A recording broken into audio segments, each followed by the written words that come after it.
ఇండియాలో మనం మూవీకి ఎప్పుడైనా ఎళ్ళినప్పుడు, ఎప్పుడైనా కానీ థియేటర్ మొత్తం ఖాళీగా ఉండి, మీరొక్కళ్ళే థియేటర్‌లో ఉండి సినిమా చూసారా? నాకు తెలిసి అది నాట్ పాసిబుల్ కదా ఇండియాలో. ఎవరో ఒకళ్ళైనా వస్తారన్న ఫీలింగ్. కానీ ఇక్కడ అమెరికాలో అది పాసిబిలిటీ అయితే నాకు బానే అనిపిస్తది. ఎందుకంటే చాలా సార్లు అంటే మన తెలుగు సినిమాస్‌లో అంత ఫస్ట్‌లో ఉన్నంత జనం ఎప్పుడు ఉండరండి. ఫుల్ అవ్వదు థియేటర్ అంటిల్ అన్లెస్ అది బాగా హిట్ అయ్యి వీకెండ్స్ అయితే తప్ప. జనరల్లీ అలా ఉంటుంది. అండ్ కొంతమందే ఉంటారు. ఒక 10, 20 మంది అట్లా ఉంటారు.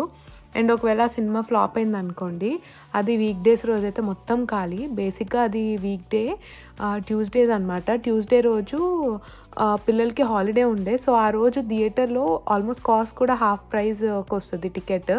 సో, ఆ రోజు పిల్లల్ని ఏదో మూవీకి తీసుకెళ్ళాను మధ్యాహ్నం. ఆ రోజు ఈవినింగే నేను కూడా ఏమంటారు సోలోగా మూవీకొచ్చా. బేసిక్‌గా దయ్యం మూవీ. సో, దయ్యం మూవీ అంటే మా ఇంట్లో పిల్లలు చూడరు. అండ్ మా ఆయనకు కూడా అంత ఇంట్రెస్ట్ ఉండదు. సో, అందుకనే వెళ్ళాను.